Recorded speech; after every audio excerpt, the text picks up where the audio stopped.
Sense and Sensibility, the Inflation Guy podcast. I am Michael Ashton. I am the Inflation Guy, and I am your host today. On today's episode, we're going to talk about Evergrande, the Chinese property company, which is in the process of going bust as we speak.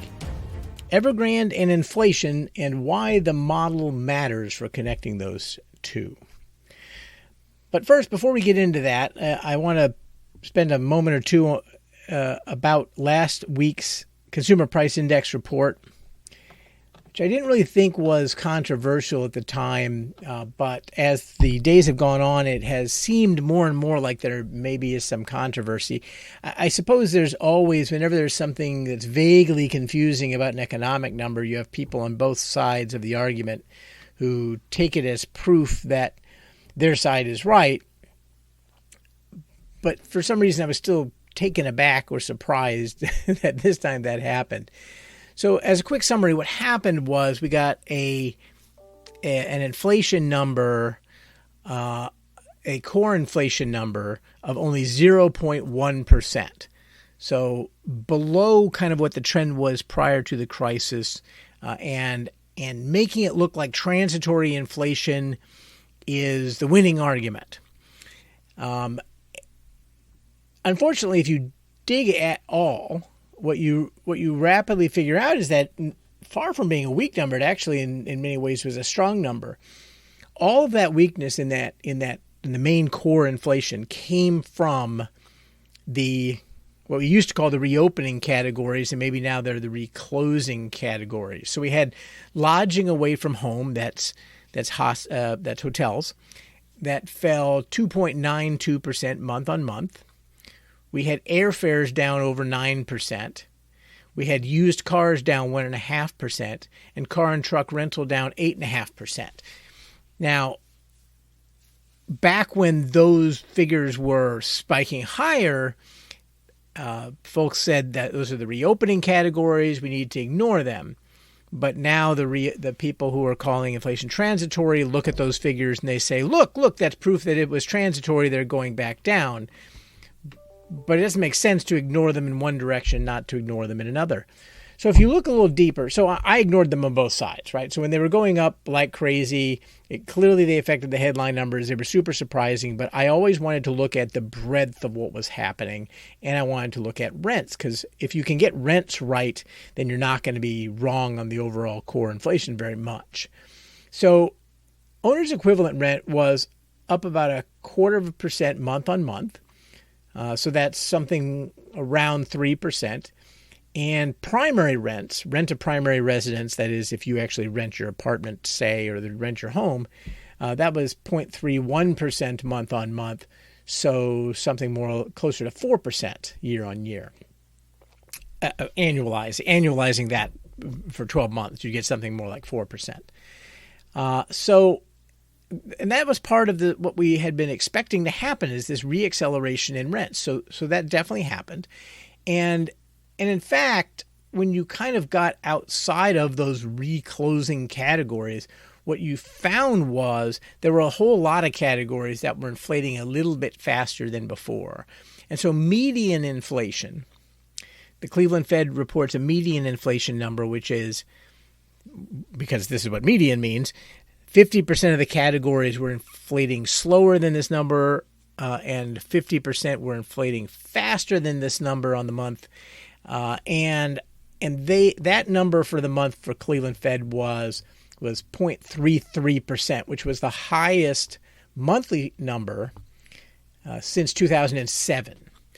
Now the median is a useful figure because it isn't, unlike core, it isn't infected by crazy one-off outlandish numbers. So, when car and truck rental falls 8.5%, it doesn't affect the median because that's a left tail and it doesn't get included. It's way down there. And so the median and things like trimmed mean, those are better indications of the central tendency of inflation because we get these big outliers all the time. And the fact that median inflation was the highest in 14 years is not insignificant and is a much stronger signal than the 0.1% on core inflation that led the transitory people to having such a celebration. So that's all I kind of wanted to talk about there. I don't think the number, again, I didn't think that should be terribly controversial because outside of those reclosing categories, there wasn't a whole lot of good news on the inflation front. But it turned out to be a little bit controversial, so I thought I would mention it. So now we'll go into the news of the day and really the purpose of today's podcast, and that is Evergrande and really the ongoing government-induced weakness in Chinese markets generally that is now starting to infect Western markets. So overnight, there's obviously this story that we've known this for a while, that Evergrande is probably going to miss some interest payments, I think on Tuesday, and for some reason that kind of started bothering people today. The Hang Seng, the Hong Kong market was down 3.3%. A lot of the European markets were very weak, down more than 2% during the morning. And as I am recording this now, the Dow is off 800 points, which is 2.3%, and the S&P a little bit more than that, and the NASDAQ a little bit more than that still. And so there's clearly a risk-off mood. Now, there's every reason in the world for stocks to not be at this level, and so there's every reason in the world for stocks to continue to decline. But this is not about that. And we could have made that statement any time over the last couple of years. All the same reasons, valuation-wise, for equity markets to not be where they currently are. But that's not what this discussion is about. I really don't think stocks are going to decline a ton. That has been a bad bet for a long time. Maybe they will, maybe they won't. Someday they will. But this isn't about today. What I want to talk about is the model and how asset markets connect into inflation, and to talk about the model itself, because as I've discussed on earlier podcasts, the model really does matter for inflation, and this is a great illustration of how the model matters in interpreting what's going on in markets. If you espouse a mainstream interpretation of inflation causality, lower stocks cause or are caused by, it doesn't really matter which way the causality runs, lower growth. Okay, so lower growth is coincident with declining equity markets. Okay, and lower growth means lower pressure on product and service markets. And that means a decline in aggregate demand, which means that with no change in aggregate supply, you should have less price pressure. Ergo, when you have stocks going down, it means bonds go up because you have less price pressure. It means break-evens, inflation expectations decline, and inflation itself declines. So now note that there's a problem here with the prescription for the Federal Reserve if this is the true way, if this is a true description of how this transmission works. If the Fed tapers, then do stocks fall? If they don't fall, does that mean the Fed needs to taper more? In other words, is the transmission mechanism that the Fed tapering, just decreasing the amount of purchases they're making, causes stocks to go down. Stocks going down causes growth to slow, and because of the wealth effect, and that decreases aggregate demand, and that causes a decrease in price pressures, or is the mechanism, or is that effect additive, in which case when the Fed tapers, they have the direct effect of the taper, whatever that is, plus a random effect from the stock market. That obviously would be kind of problematic if that's the case. I mean, the Fed can control asset markets maybe at some level, and they can control demand maybe at some level, but they can't control supply. And if they control demand through interest rate policy, which, that just seems like an amazingly blunt instrument if it's also going to cause major changes in other asset markets, which have weird additional knock-on effects. And there's this additional problem, of course, that if the Federal Reserve, by tapering and or raising interest rates, if the only way that they can reduce pressure on prices is to reduce aggregate demand, which causes the unemployment rate to go up, then the two parts of their mandate are inherently at odds with one another. And to be fair, lots of people believe that's the case. But it means that there may not be one optimal monetary policy. There may be, in fact, two optimal monetary policies which are unlike one another, depending on whether you want to optimize growth or optimize inflation. And in fact, that's what I believe the Fed is currently wrestling with, that the Fed currently has decided they want to optimize growth, they want to optimize the unemployment rate, and that means they cannot also optimize inflation, and therefore they're not going to care. But if this is the accurate description of the way the world works, then it means that the Fed's optimal policy will be one thing until all of a sudden they decide that inflation matters, and then it will be dramatically different. There will be another optimal policy. That's obviously an awful way to run a circus, but it sort of follows from the belief that tapering works through asset markets and interest rates, and that all these asset markets are sort of related to that. Now, if you're a monetarist, which as it happens, I am, then the model of variables that we have to forecast are M, V, and Q. The money supply, the growth in the money supply, change in monetary velocity, and change in real output. And the net result is change in prices. It's a much more simple model. There's no stocks in here. It's much cleaner. Now, whether or not you're right or wrong still depends on how good you forecast those things, which is not trivial to do. But it doesn't depend on your model having all these weird knock-on effects and recursive effects that you can't really model very well and that require an ever-increasing complexity model. So, in the view of a monetarist, what happens when stocks go down? Well, what that means is that the Fed, all else being equal, will stay easier. Now, maybe if the Fed did not truly care about the level of asset markets, as they probably shouldn't, it would not have any impact on your forecast about money supply growth. But in the real world, it does. And so, if stocks were to decline, say 20%, what would happen to my forecast? I would say, well, the Fed's going to stay easier than they otherwise would, so money supply growth will not continue to decelerate. It'll stay the same, 10 or 12%, or it'll reaccelerate, depending on what they do. What will happen to monetary velocity? Well, maybe monetary velocity will decline if we've had this precipitous decline in stocks because of an increase in the demand for precautionary balances. So maybe you get a short-term decline in money velocity.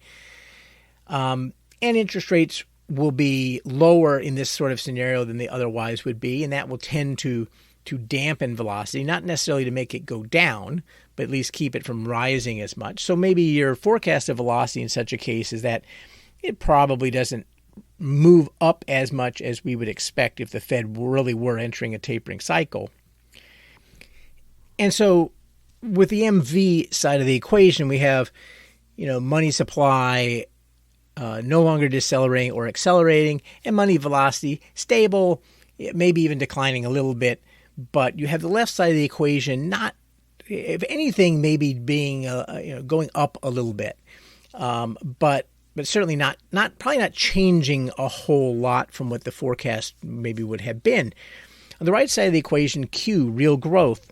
This is where the decline in stocks being related to lower growth would be a pretty important pretty important model input, right? Except that in a monetarist model, it has the opposite effect as it does in the Keynesian model.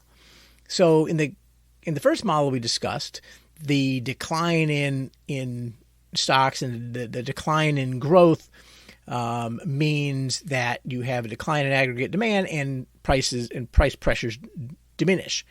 In the monetarist model, a decline in the growth rate means that for all else equal, for the same M and V, a declining Q means that your prices actually accelerate. Basically, you have the same monetary pressure, MV, distributed over less real growth, and therefore the only outlet is that prices have to go up.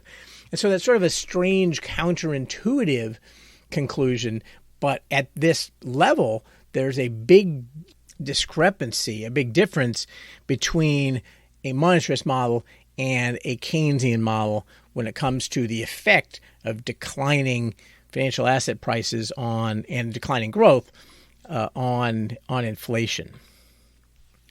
Now, there's an additional wrinkle here that makes this even more confusing, but this is an important wrinkle, and that is that you have to distinguish between headline inflation and core inflation or median inflation, because energy, which is the difference between core inflation and headline inflation, is food and energy. But energy is always really pretty much directly tied to growth. And so when growth slows, energy prices tend to go down. When growth accelerates, energy prices tend to go up. And this induces this correlation that people believe they see in the data between inflation and growth. It almost entirely comes from energy. And so if you really have to strip that out when you are looking at this, because otherwise what's going to happen is both models will be right. The monetarist model will be more correct when it comes to core inflation, and the Keynesian model will be more correct when it comes to headline inflation, and they'll both claim that they're correct, when what really happened was the Keynesian model simply correctly forecast that lower growth would mean lower energy prices, and that's really not that big of a forecast at all. So, sort of to tie it up, let me make a prediction, or let me make at least a contingent prediction. If the decline that we have in stocks today, if it turns into a rout, what do I think is going to happen? So, I believe that if we got stocks down 20, 30%, what's going to happen is money supply growth is going to reaccelerate. There won't be a taper. In fact, there'll be probably an increase in purchases, and the Fed will completely abandon the idea that inflation is a concern, because to them, the declining stock prices mean that inflation is not going to be a concern. And so money supply growth will reaccelerate. Money velocity will be reasonably steady. It won't rebound as much as I had thought, but it also isn't going to go down much further, because it's already at levels that reflect some amount of precautionary demand for money and very low interest rates, and it's just hard to get velocity to go down much further from here. And so, and you'll have also then declining Q, declining real growth, and the combination of those things, that net, this would probably, such an outcome as a rapid decline in the stock market would probably worsen core inflation pressures versus whatever your baseline was going in. It would probably mean that headline inflation pressures would decline, but core inflation and pressures would continue to broaden and to get worse. So that's that is a perhaps a different view from what you will see elsewhere, but that's okay. I mean, it doesn't make sense to listen to lots and lots of podcasts with all the same views. Now, does it? The monetarist model is very simple. It's easy to understand. It's easy to see what the potential problems are with the model, and that's what I like about it. There is, as someone who's designed a lot of models over a long period of time, I can tell you that my favorite models are the ones that are very easy to understand all the dynamics of. And while there's some complexity to the monetarist model, there are fewer moving parts and fewer interactions and recursions, and it makes it easier to understand what's going on and what's going wrong if your forecast isn't right. And on a future podcast, I'll talk about what makes a good model and what makes a bad model, and why to prefer one type of model over another. But that's not today's topic. Today's topic was about why we should, or how we should expect a decline in asset prices to be reflected in Federal Reserve policy and inflation itself. Now, very likely this decline is not going to turn into that sort of waterfall decline, and this will be a point to just file away and think about in the future. But it's today's topic, and so that's why I wanted to bring it up. I'm sure that many of you listening have different views. If you have different views that you'd like to share, please get the Inflation Guy app and send me a note from within there, or go to enduringinvestments.com and fill out the contact form and send me a note there. And I read all of these things, and I will get back to you, and we can have a conversation about that. And perhaps I will bring up your topic or address your topic on a future Sense and Sensibility. Thanks for tuning in to Sense and Sensibility. I am Michael Ashton. I am the Inflation Guy. And I remind you to defend your money. If inflation is coming for you, remember, you know a guy.